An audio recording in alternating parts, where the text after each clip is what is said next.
isang senior citizen. Tinitindigan ang pagkakataon na ito. Pasensya na kasi senior eh. Isa nagkakamali. Senyora ka lang. Senyora. Senyora. Senyora! 70 years old. Senyora na po siya, Ngayon, tungkol naman sa West Philippine Sea, tayong mga Pilipino, hindi tayo papayag. Atin ang West Philippine Sea. Yes! Mag-aari ng bansang Pilipinas. Tayo din ang susuporta sa ating Pangulo pagdating dyan.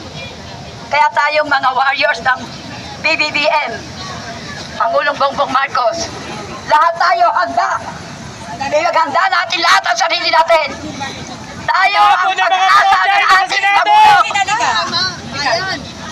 Kaya, mga kababayan sa bayan ng Pilipino, mabuhay po tayong lahat. May tanong ako sa'yo. Oh yes. Anong masasabi mo dyan sa Makinta Pangulo na yan? Sa bato na yan? Isa pa to eh. Tingin ko rito para ipagka-try to eh. Siyempre, pagtatakpan niya si Duterte. Tao yan ni Duterte eh. Mayroon pang isang tanong. Oh. Anong masasabi mo rito na ganyan? Ay, adik yan eh. Anong nangyari dyan? Eh, siya yung adik. Hindi si Pangulong Bongbong. Hindi, siyempre. Ayan, tingnan mo nga ang itsura. Tingnan mo yung itsura. Oh, yan. Oh. Oh, di ba? Ikaw para mo. Ito. Sino ngayon ang adik? Yan. Oh. Oh. Tayo ba papayag?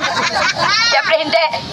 At ito ang pinaparating ko sa lahat ng mga Pilipino. Huwag kayong malabuan ang pag-iisip. Tayo para magkasakit. Kailangan itanim nyo sa utak nyo lahat ng naririnig nyong akusasyon sa ating Pangulo. Yan po ay walang katotohanan. Mga kababayan, mga all Marcos loyalists at hindi Marcos loyalists, ang panawagan ko lamang sa inyong lahat.